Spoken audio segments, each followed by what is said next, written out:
Jan Nepomniachtchi, who is leading the standings after 2 rounds with 1.5 points together with Wesley So. Played against linear Dominguez, who is in front in the head-to-head of the two. After opening with e4, the Petrov defense was on the board.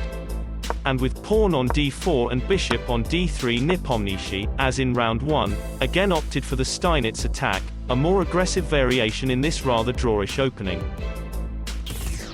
On move 14, Black attacked the bishop, but White didn't react and attacked with the pawn. And after Dominguez had captured that pawn, he still threatened to take the bishop. But Nepo again did not react and instead captured the pawn on e6 with his rook, which led to the following beautiful combination.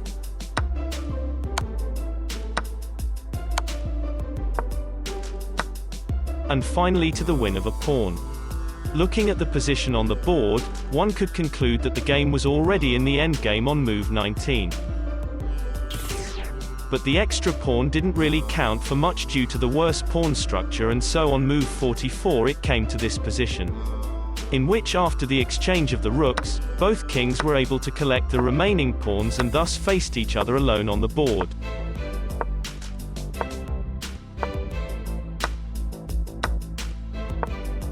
Completely alone and without an army, they did not want to fight any longer and agreed on a draw.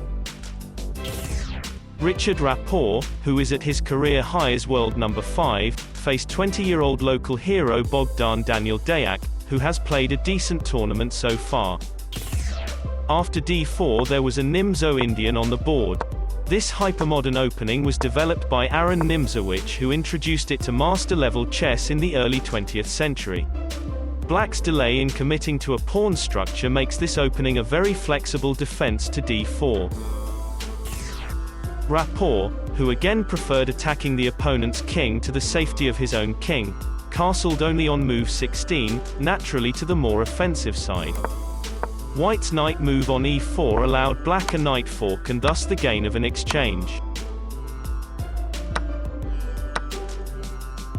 But he also had to give up his other knight. The pawn could not be taken, because of the mate threat with the queen.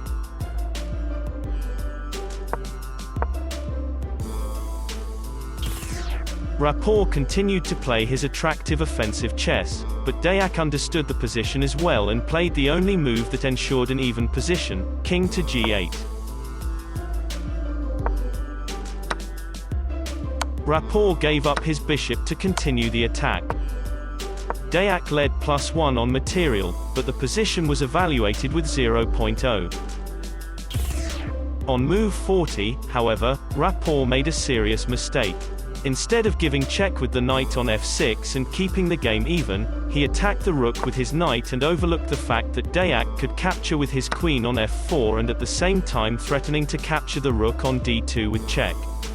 And so he had to trade off the queens and his entire attack was thus disarmed. Black was now leading with +5.5. Deac, of course, did not let this lead slip away and played the game flawlessly to the end. On move 52, Rapport resigned in this completely lost position. It was very interesting to hear in the interview that Deac felt sad for Rapport when he made the mistake. Levon Aronian, who started the tournament with 2 draws, faced Alireza Firouzja, and we were curious to see how he would react to his defeat yesterday. Aronian started with c4, the English opening, and Black surprised a little with c6, the Caro-Kann defensive system. And then the opening transposed to a Slav defense, which is one of the primary defenses to the Queen's Gambit, and its theory is very extensive and well developed. Aronian deprioritized castling, which in this case led to his king being on f3 on move 20 and Firouzja having 3 passed pawns and a +2.2 advantage after exchanging queens. Black was able to extend this advantage to +6.9 by move 39 and everything pointed to a win. But suddenly Firouzja committed a series of inaccuracies that eventually led to this bizarre position. Black had 3 and White 4 passed pawns and the position now was balanced. And on move 62 Aronian managed to force a stalemate with this beautiful move.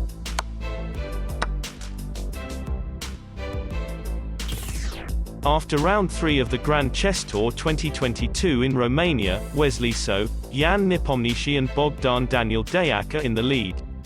We look forward to the next rounds. If you liked the video, please hit the like button below. Don't forget to subscribe to our channel for the latest chess news and tournament highlight videos. Thanks for watching.